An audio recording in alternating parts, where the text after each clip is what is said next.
Today's story is so haunting, it lingers long after the last word. Set amid howling prairie winds and blood-darkened skies. This is a place where a lone widow and a hunted Sioux leader collide at the edge of survival. It begins with a single knock in the night. A small moment, but one powerful enough to ignite a chain of choices that would defy the frontier's cruel laws at Ash and Vows. Before we kick off this adventure, don't forget to hit like on the video and let us know in the comments where you're watching from.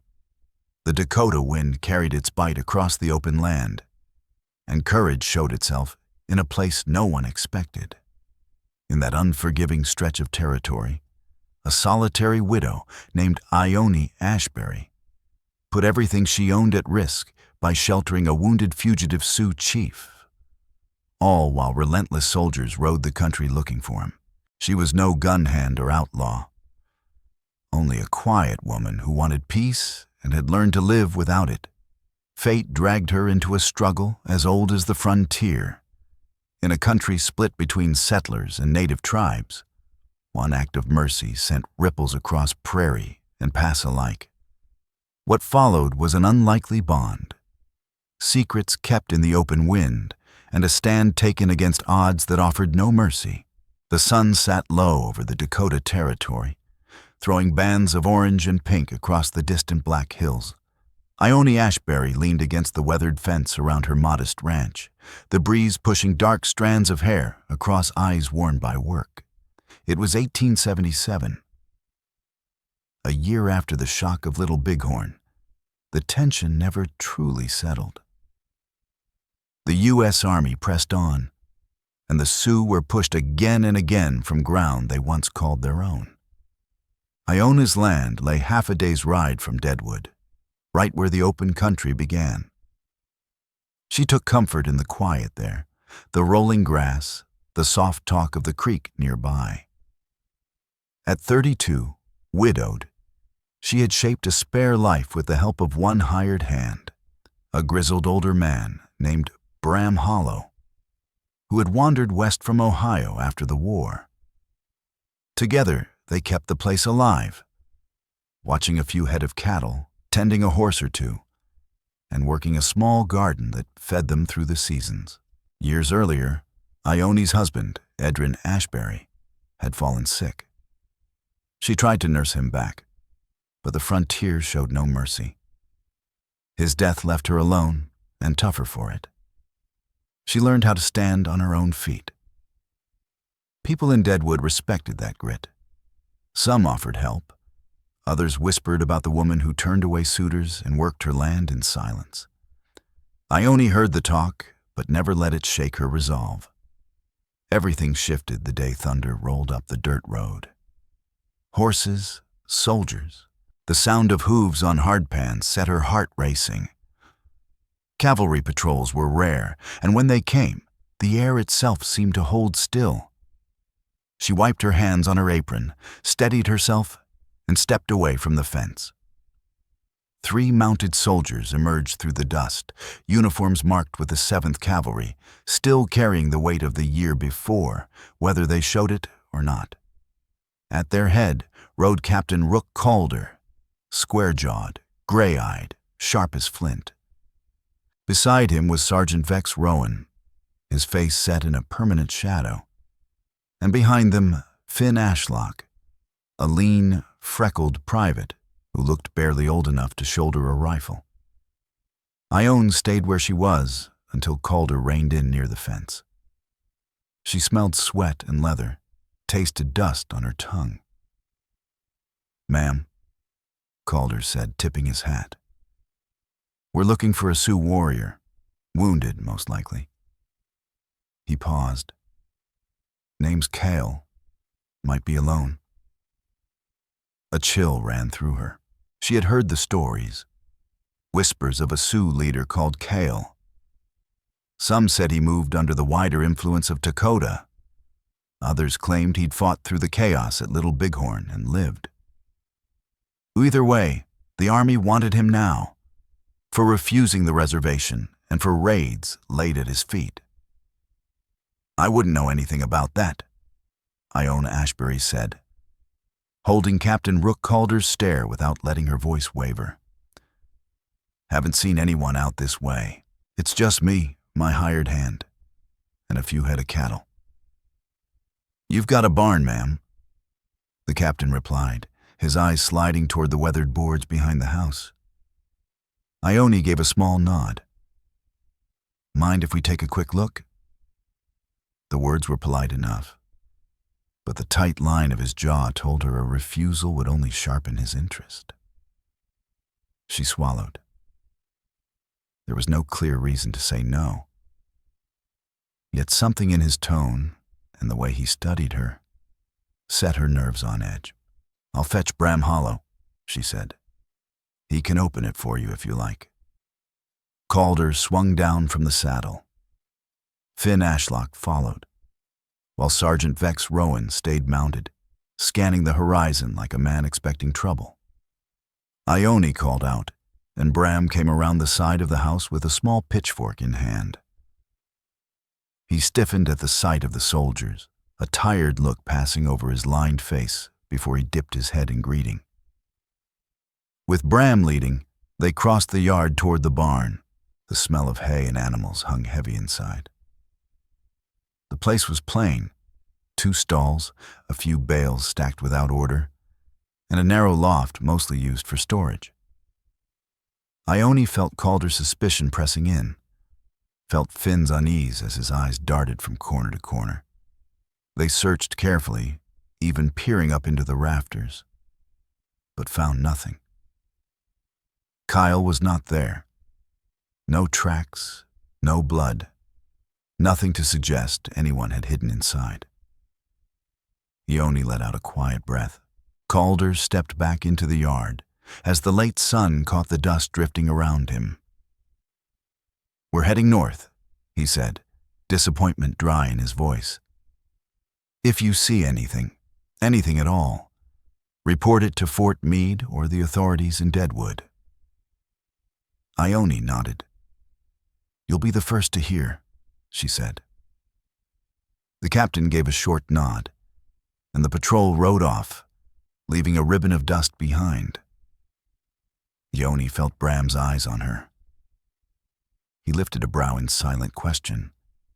She shook her head. Nothing to tell. Only the sense that something was shifting on the wind, as relentless as any prairie gale. A day passed without trouble. Ione assumed the soldiers had moved on. She and Bram returned to their work, patching fence, tending stock, laying in what they could for the winter creeping closer across the plains. Still, the tension stayed with her. Captain Rook Calder's hard gaze followed her into the evening. After supper, she stood at the kitchen window. Moonlight washed the ranch in silver. As she turned to leave, a shadow slipped across the yard. Her heart jumped. She snuffed the lamp and watched. A figure limped near the barn. She took her late husband's revolver from the mantel and stepped outside, every nerve drawn tight. Thief, soldier. She moved closer, catching the sound of labored breathing.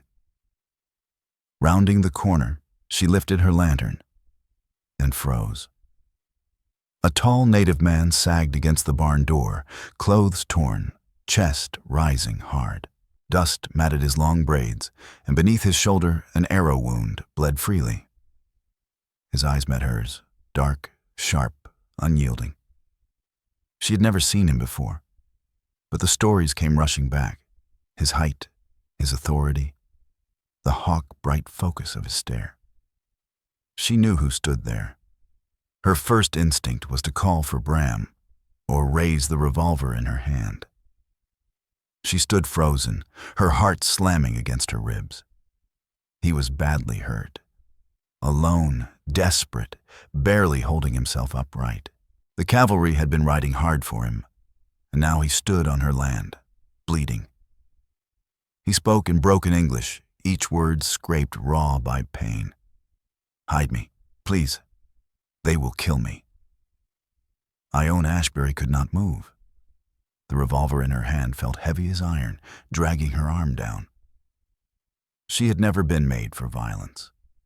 She knew what the army did to those who refused to bend. She also knew that sheltering a Sioux fugitive was a grave offense. Treason, some would call it. Still, she could not turn him away. Slowly, she lowered the gun. "Come inside," she said quietly. "I'll help if I can." Relief washed over him.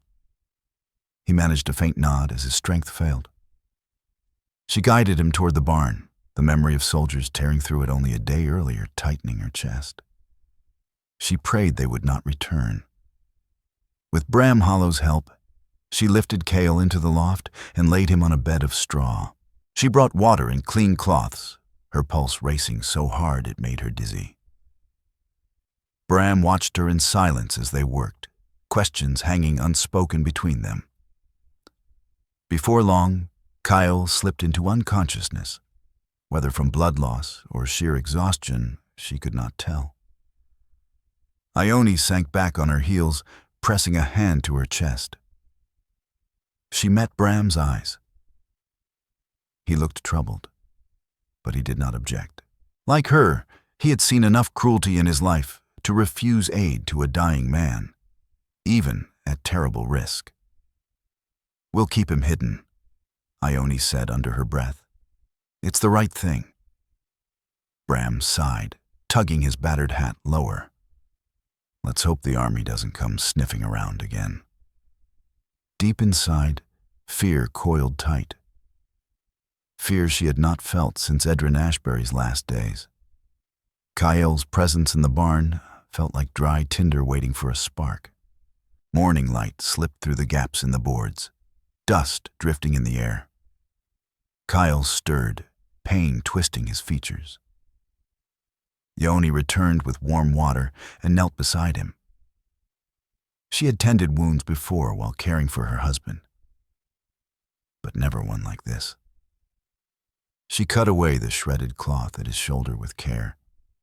The flesh was swollen and inflamed, the arrowhead already gone, ripped out in haste by someone who had not stayed.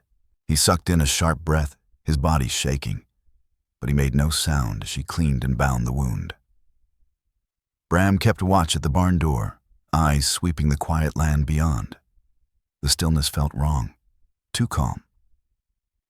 "Cale," Ione said, shaping each word carefully. "Can you speak more English?" He nodded once. "Enough." She hesitated, then asked softly, "Why are you here?" "The army is searching for you." His dark eyes locked onto hers. "Army kill my people." He paused, choosing words. "We fight. Then they say reservation or hunted. I not go." His speech was rough, broken, but his meaning was clear as a knife cut.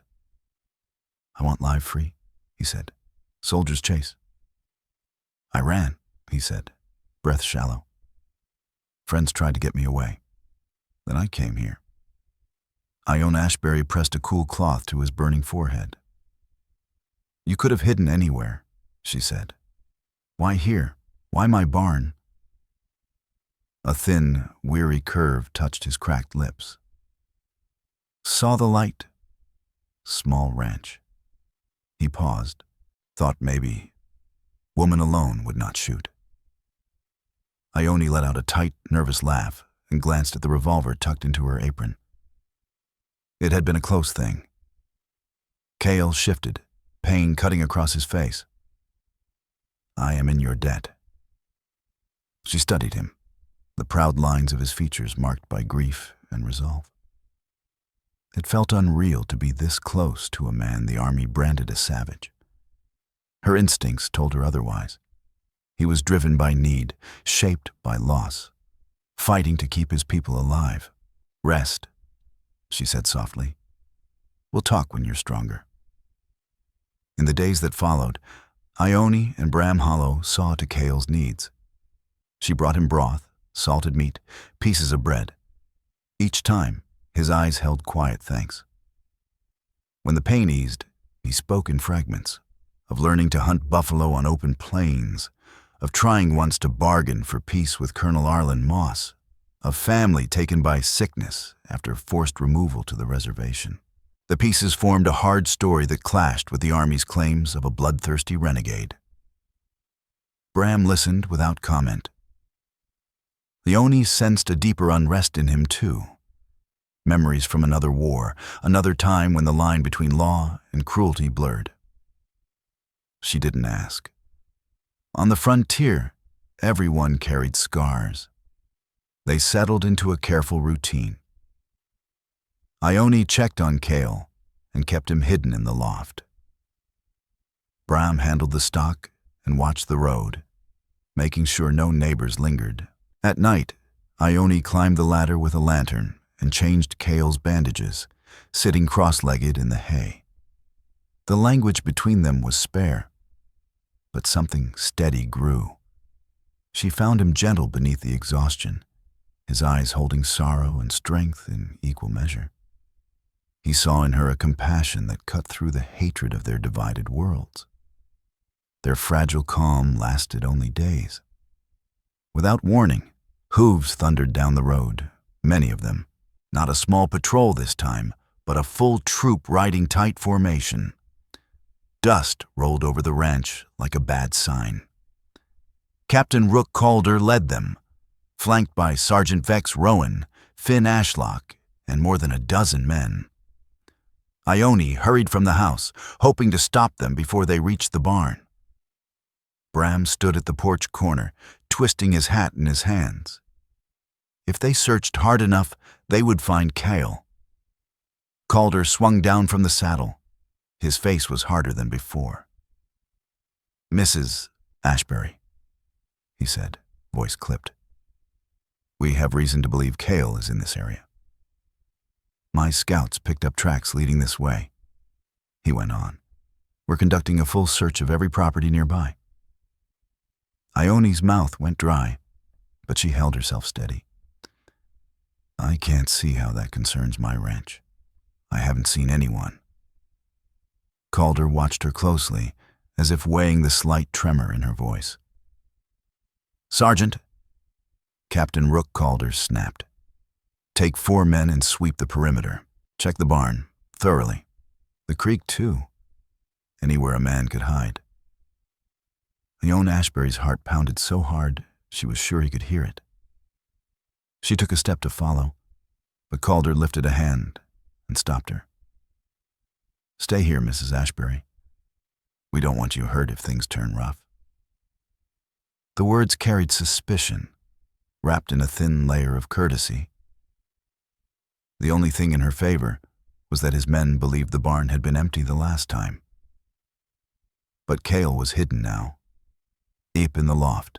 If they looked closely enough, they would find him. Ione's eyes flicked toward Bram Hollow. Bram met her look, his face drained of color, helpless to act. Calder's gaze pinned her in place. The minutes stretched and dragged as soldiers spread across the property.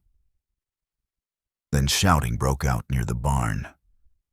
Calder stiffened, his hand dropping to the revolver at his hip. Ione's breath caught. She prayed Cale had found a deeper shadow, or that the soldiers missed what lay inches from discovery. Sweat slid down her temple. Moments later, Sergeant Vex Rowan came back, breathing hard. "Tracks near the barn door," he reported, "but they cut off." He hesitated, eyes shifting to Ione. "Could be a coyote or a stray dog. We're not certain, Captain. No sign of the fugitive inside." Relief hit Ione so hard her knees nearly buckled. Cale had hidden well or wiped away the signs. Either way, he remained unseen. Calder's mouth tightened. He didn't look convinced. He walked to the barn himself, leaving Ione and Bram to watch from where they stood. Minutes later, he returned, brushing dust from his gloves. "All right," he said at last. "We didn't find the renegade." Ione nodded stiffly, afraid her voice would betray her. Calder studied her a moment longer, as if wanting to believe her. yet sensing the strain beneath her calm. Then he mounted up and signaled the troop forward. Only after the cavalry rode off did Ione let out a long breath. Shaken but thankful, she hurried with Bram toward the barn, her heart still racing. In the loft they found Cale flattened beneath a stack of old canvas, chest rising and falling in near silence. Their eyes met. He mouthed a wordless thank you. Ione dropped to her knees and whispered, "We can't keep doing this. We need a plan." On the frontier, news traveled faster than bullets, and rumors through Deadwood were deadlier still. A few days after the second search, Ione rode into town for supplies. Bram stayed behind to watch over Cale. As she walked the boardwalks, she felt eyes on her back. Men tipped their hats, but their looks carried questions. Inside the general store run by Talon Greer, she caught fragments of low talk about Kyle's escape. Some said he'd fled into the hills, others swore he'd crossed toward Montana. A few customers glanced her way. She smiled politely and said nothing. With flour, coffee, and medicine gathered, she stepped outside and nearly ran into Morik Vane. Wire-thin and sharp-eyed, Morik was known for prying into other folks' business. He flashed a grin and tipped his hat, the look of a man who smelled trouble. "Mrs. Ashbury," Morris Vane drawled, leaning in closer than comfort allowed. "Heard the cavalry stopped by your place again. Sure seems like trouble follows those Sioux renegades, don't it?" Ione didn't care for the way he crowded her space or the slick edge in his voice. "They made a routine check," she said evenly. "That's all." "Uh-huh." He smiled without warmth. "Word is Cale might be wounded, on the run. Would be a shame if he showed up on the doorstep of a respectable widow." Heat crept up her cheeks. "I wouldn't know anything about that." Morris nodded, but his eyes sharpened. He lowered his voice. "Tell you this. If you notice anything strange out your way, anything at all, don't be shy. There's a reward for information leading to his capture." Her stomach twisted. A bounty, a price on Cale's head. She brushed past him with a stiff goodbye and rode straight home. The moment she arrived, she told Bram Hollow everything. His face darkened. "Sounds like real trouble," he muttered. "Men get greedy when money's waved in front of them. Could be folks watching us." Ione nodded, her gaze drifting toward the barn. "We'll have to be careful." As if summoned by her words, a board creaked. Kyle stepped from the rear of the barn, moving slow, favoring his healing leg. "I must leave soon," he said quietly. "If I stay, I put you in danger." She stepped closer. "Where will you go?" His jaw set. "To find my people. They're scattered. Some hiding in the hills, some forced back to the reservation. I will find them." Bram crossed his arms. "Cavalry's riding day and night. If they catch you out in the open, you won't last long." "I know how to move unseen," Kyle replied. "But I need a horse, supplies." Ione and Bram exchanged a look. Giving him a horse meant risk. Proof they'd helped him if anyone found out. Still, her conscience pressed heavier than fear. She owed him more than straw and bandages. "I'll get you what you need," she said. "We'll do it after dark." They waited 2 more days, until the cavalry drifted farther from the area. Kyle's legs strengthened, though a limp remained. Ione saddled the quietest horse they owned, an old bay gelding named Booker. Not fast, but dependable. Night came clear and cold. Stars spread wide overhead. They led the horse out, hooves muffled in the dirt. Kyle wore a weathered coat Ione had found among Bram's things. He mounted carefully, wincing as his leg protested. He looked down at them, eyes full of gratitude. "You risk much. I will not forget." Ione rested her hand on Booker's flank. "I just hope you reach your people safely.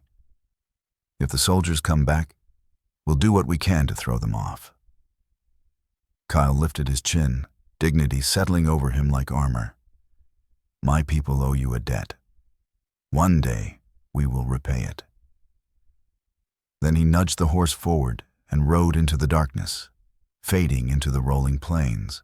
Ione stood watching long after he was gone, the image of him riding free lingering in her mind. Bram Hollow rested a steadying hand on Ione Ashbury's shoulder. "Let's hope we did right," he said. She nodded, a quiet ache settling in her chest.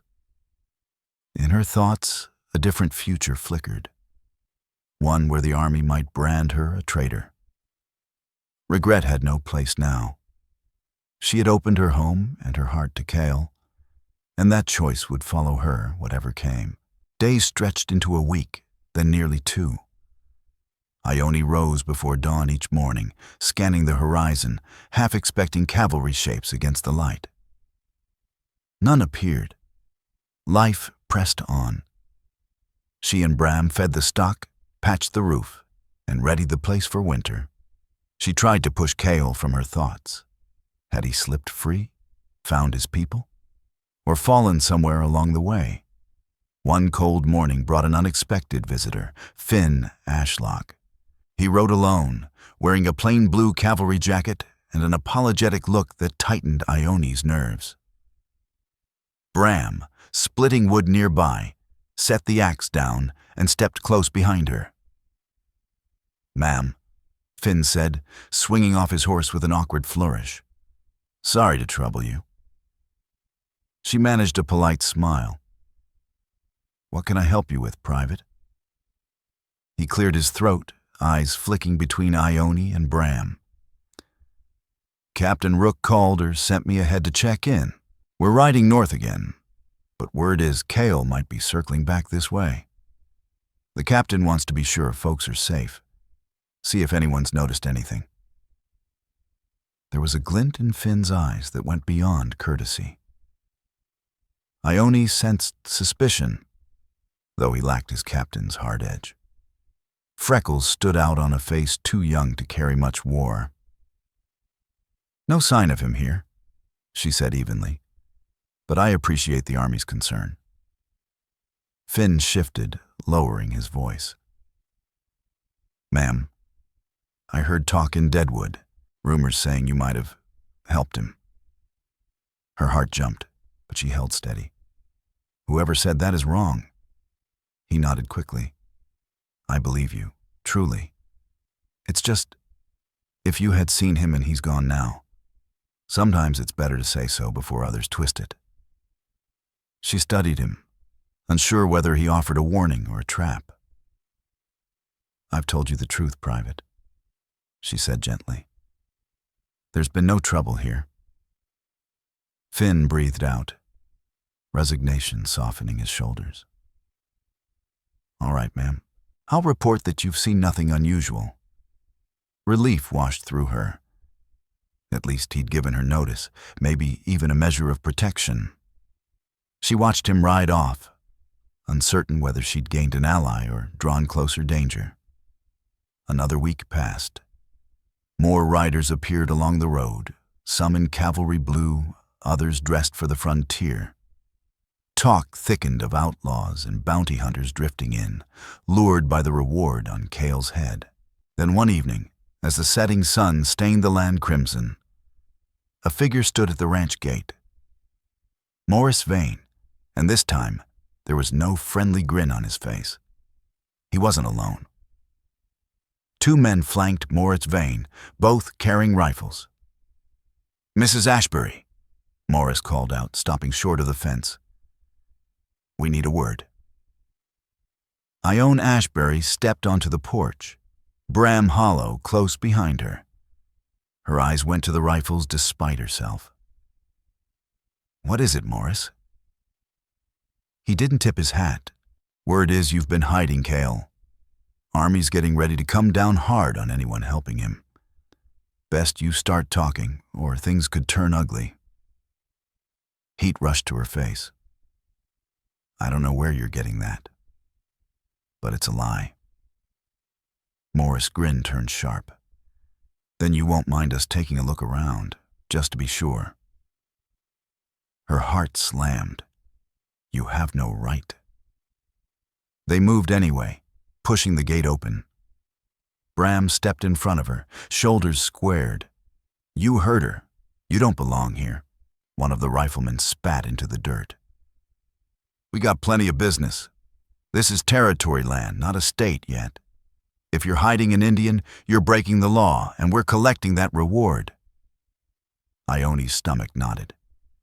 Kaisel was gone, but signs could remain.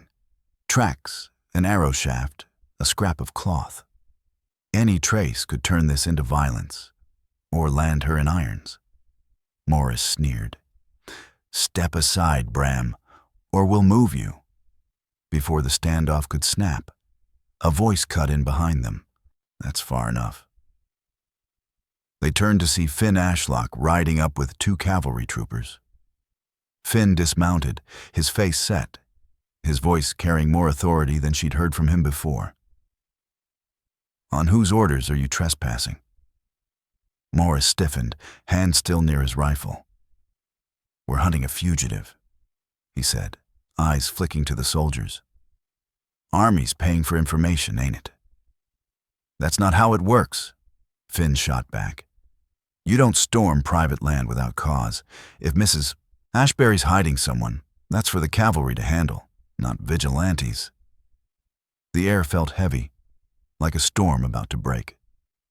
At last, Morris jerked his head and waved his men back. Just remember, we're watching you, Mrs. Ashbury, he said coldly. Truth has a way of surfacing. He spat again, turned, and stalked off with his men. Ione released a breath she hadn't known she was holding. She faced Finn, relief mixed with caution. Thank you.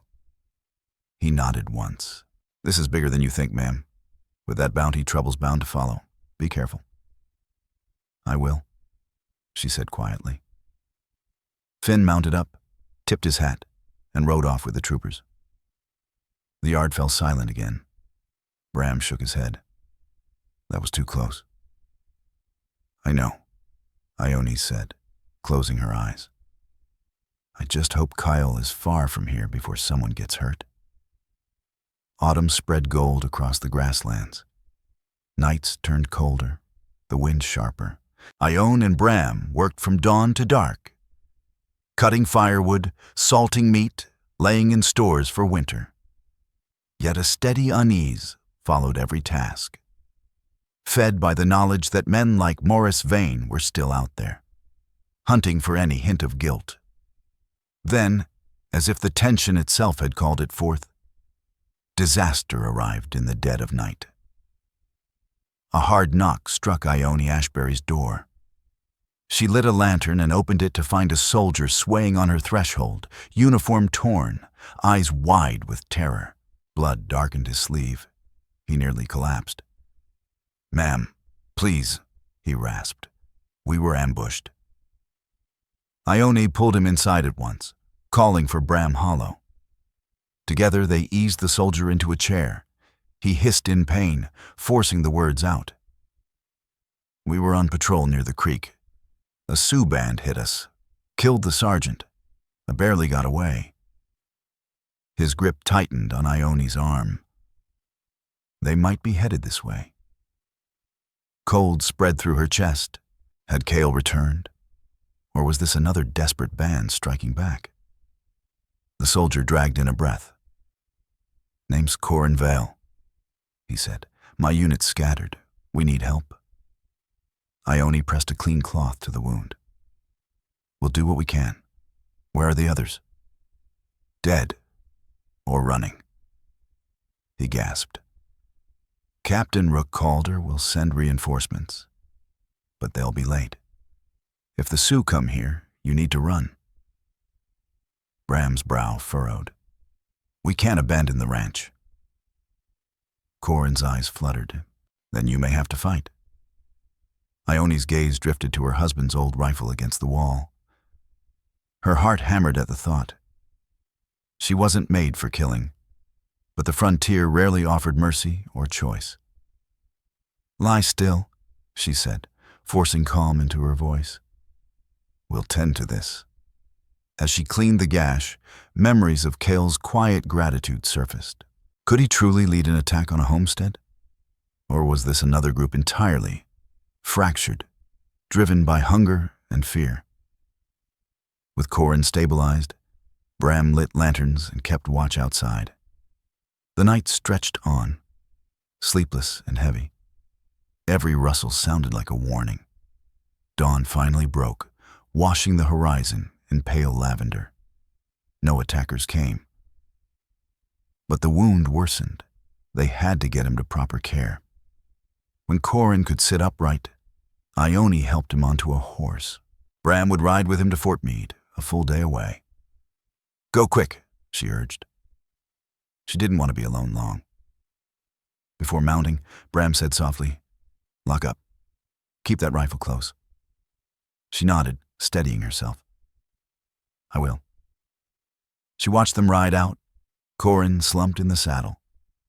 For the first time in weeks, the ranch fell silent around her. She was alone. Her thoughts churned. Of cavalry patrols, of Sioux attacks, of Cale caught somewhere between both. The land felt like dry tinder, ready to burn. How many innocents, settlers and natives alike, would be lost before it was done? She spent the day pacing the property, rifle in hand, nerves stretched raw. By twilight, exhaustion set in. The horizon stayed empty. The ranch held its breath. At last, she went inside and lit a single lantern. She stirred stew over the hearth. When footsteps creaked on the porch, her heart lurched. She lifted the rifle and cracked the door open just enough to see. Standing there in the dying light was Cale. She gasped, nearly dropping the gun. He was alone, unarmed. Exhaustion etched into his face. Urgency burned in his eyes. Without a word, she pulled him inside and slid the bolt home. You came back, Ione Ashbury whispered. He nodded and collapsed into a chair. Soldiers, some dead. Fighting has started again in these lands. She set the rifle aside and brought water. Are you hurt? He shook his head. I was not with the group that attacked, but the army will blame all Sioux. He paused, pain darkening his gaze. What remains of my people is hidden in the hills. Some want war. They say the treaties are broken, that white soldiers keep pushing us. Others want peace, to wait for Dakota's guidance. Desperation leads to blood. Ione pressed her hands to her temples, the weight of it closing in. Your being here is dangerous. The army calls you a fugitive. Men like Morik Vane are hunting you for the reward. Kyle's mouth tightened. I came because of you. My scouts warned me a band of raiders might strike nearby homesteads. I came to warn you. Her heart thudded. He had risked everything to repay a debt. I don't know if we can hold them off, she said. Bram Hollow is at Fort Meade. I'm alone. Kyle laid a hand over hers, steady and sure. I will do what I can. I owe you my life. A shiver ran through her, gratitude tangled with fear. We should leave, she said. If there's an attack, we'll be caught in the middle. He shook his head. If you run, your home will be taken or burned. This is your land. You must stand. She swallowed, drawing on the same courage that once made her hide him. Then we stand. That night the wind screamed around the house, shutters rattling. Kyle and Ione prepared as best they could. She gathered ammunition for Edrin Ashbury's old rifle while Kale moved the perimeter, reading the ground, choosing cover. He set vantage points by the barn and the porch. Midnight crept close. Clouds swallowed the moon. Lightning flared on the horizon as a storm rolled in. Then came distant whoops, wild cries that lifted the hair on Ione's neck. The raiders were coming. Kale joined her behind a rough barricade of crates and furniture near the front door. 4 or 5 Sioux riders swept into the yard, circling, voices raised. An arrow struck the porch rail with a hard thump. Ione flinched but held fast, knuckles white on the rifle. She had never aimed it at a person. Kale called out in Lakota, his voice carrying into the night. She didn't know the words, but she felt the plea. Leave, turn back. Silence answered. Then furious shouts. Gunfire cracked. Bullets hissed past overhead. Kale raised a revolver, likely taken from a fallen soldier, and fired into the air. A warning meant to halt the bloodshed. One rider broke from the circle, spear lifted, its tip flashing white as lightning split the sky. Kyle fired again. The horse reared, screaming, and the warrior was thrown hard into the mud with a cry that cut through the storm. Another arrow screamed past, burying itself in the doorframe behind Ione Ashbury. Fear seized her chest. Without thinking, she squeezed the trigger of the rifle. The shot thundered into the night. She couldn't tell if it struck anything at all. The attackers scattered, melting back into the dark. For a heartbeat, the yard went unnaturally quiet. Broken only by distant thunder, Kale leaned close, his voice urgent.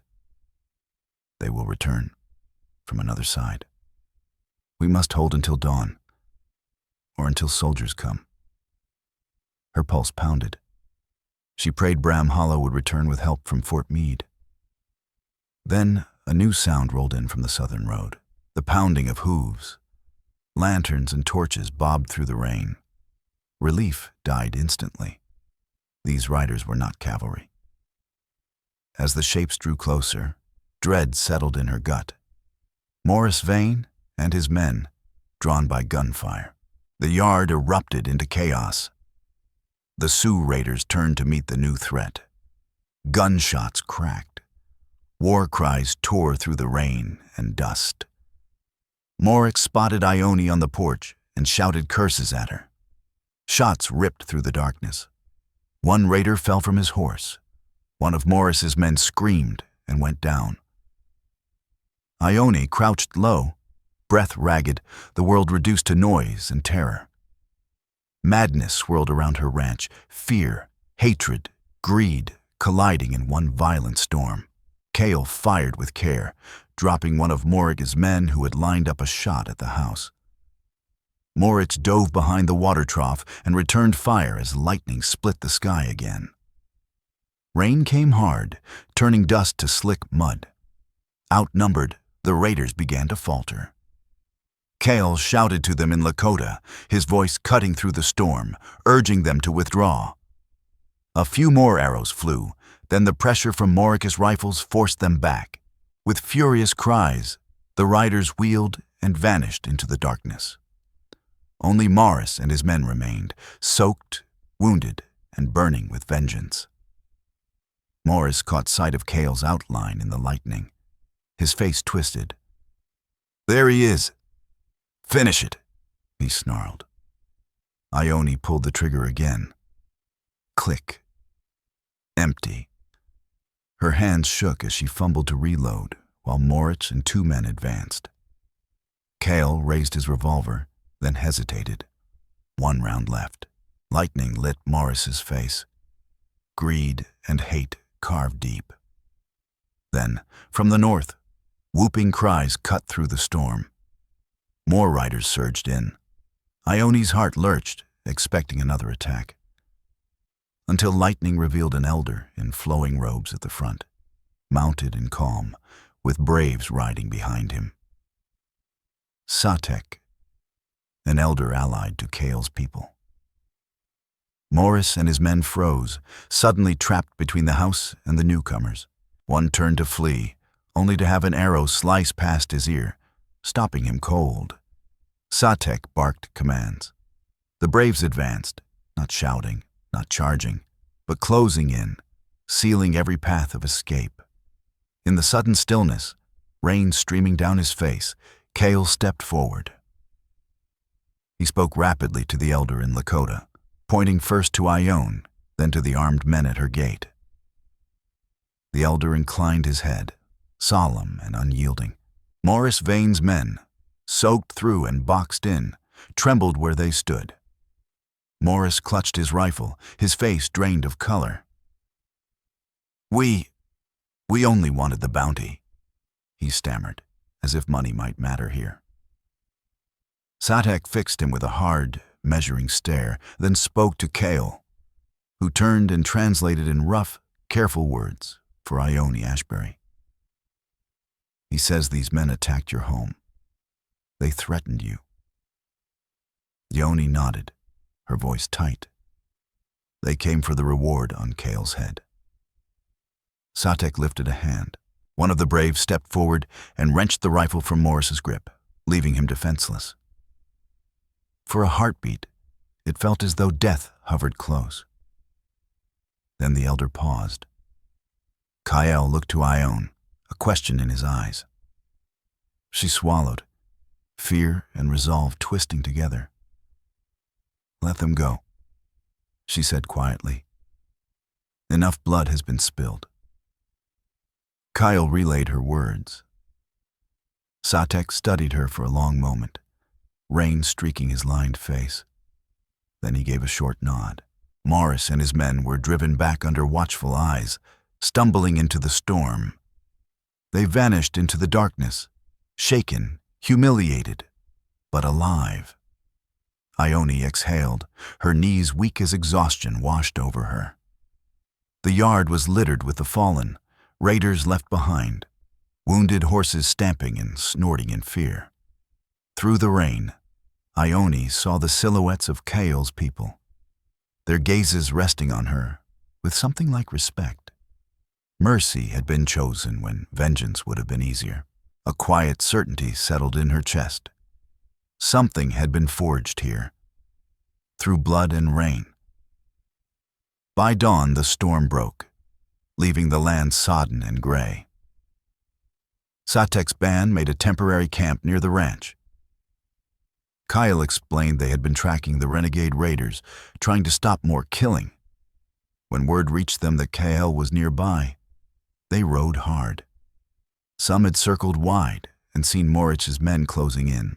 Ione brewed coffee in her kitchen and offered cups to Satek, Kajel, and a few braves who entered with care, leaving their weapons by the door.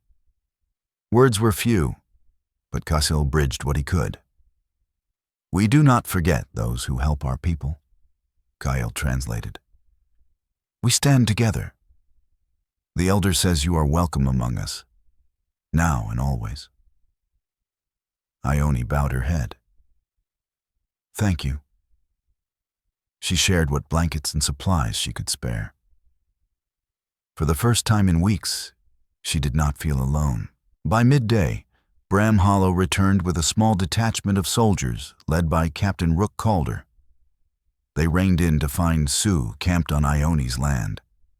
Tension flared, rifles rising on both sides. Ione stepped forward at once, explaining the night's events. The attack by renegade raiders, the arrival of Satek's band, the protection they had given her from Moritz. Calder listened, skepticism etched across his face, his eyes sliding to Cale, whom he recognized instantly. "You're telling me Cale saved you from another Sioux group?" Calder asked, disbelief heavy in his voice. "Yes, Captain," Ione said, steady. "He protected me. They want peace. The real danger came from men like Morris Vane, armed, driven by bounty posters." Kyle stood tall, meeting Calder's gaze without flinching. A hush settled over the yard as soldiers and braves measured one another. At last, Calder sighed and motioned his men to lower their rifles. The truth was tangled, the lines blurred, and force would only make it worse.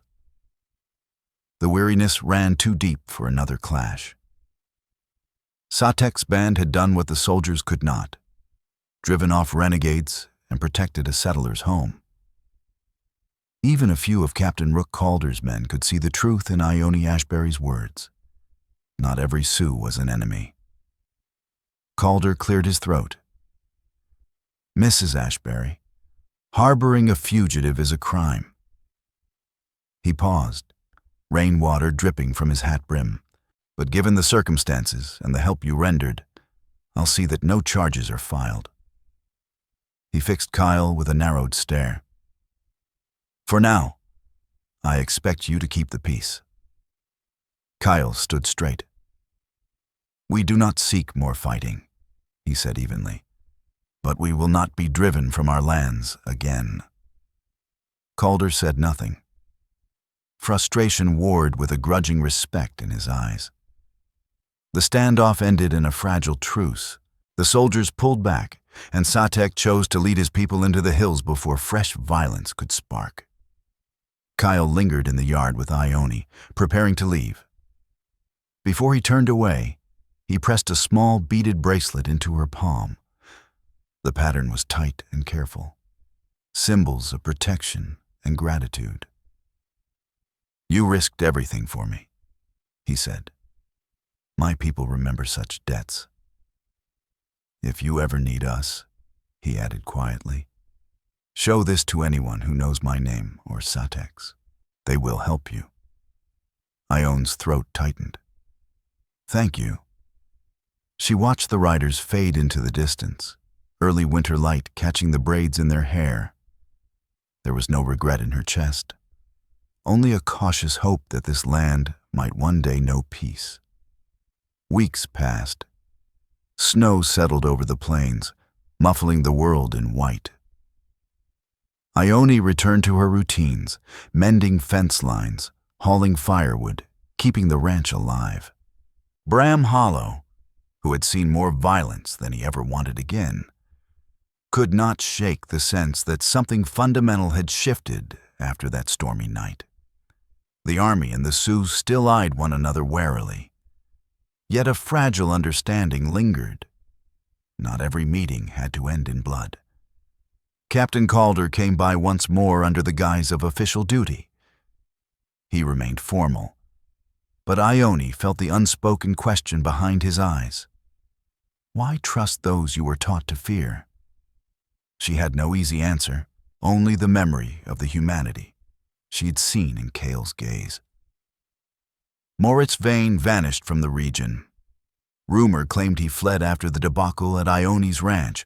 No bounty, no allies, nothing left to gain. His kind of violence found no welcome there anymore.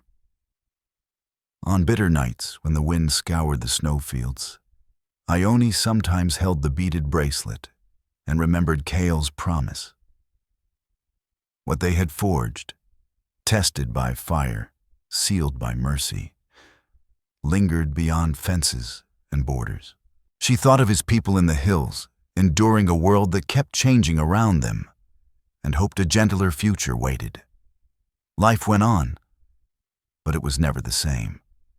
It had been reshaped the night a wounded Sioux leader came to her door, afraid, hunted, yet unbroken. A single choice by a quiet widow had turned fear into refuge, and an entire people had returned to repay her courage. The storms that once threatened to tear everything apart had instead bound strangers together with understanding and respect. In the hard country of the Dakota Plains, where hatred often spoke first, compassion had found its voice, and it carried farther than any gunshot. Finally, let me send my deep thanks to you. Thank you for listening. If this story has touched your heart, I invite you to stay with us to discover more true tales of the Wild West. Stories that honor resilience, tenderness, and the spirit that God placed in those who blaze the trail. Subscribe, share, leave your thoughts in the comments, and join us once again to journey across this untamed land. Thank you. Aviso legal/disclaimer. These stories are crafted purely for entertainment and may contain imaginative additions or dramatic interpretations inspired by old frontier eras. We use AI-based resources, voice, imagery, and drafting as part of our creative process. But every final detail is carefully reviewed and shaped by human effort to preserve emotional depth and authenticity. We strictly follow YouTube's rules regarding AI-generated content and refrain from deep fakes, altered identities, or misleading representations. All images, sounds, and related materials are lawfully obtained. Please do not reuse, modify, or distribute any portion of this content without written permission. Thank you for valuing creativity, respect, and original work.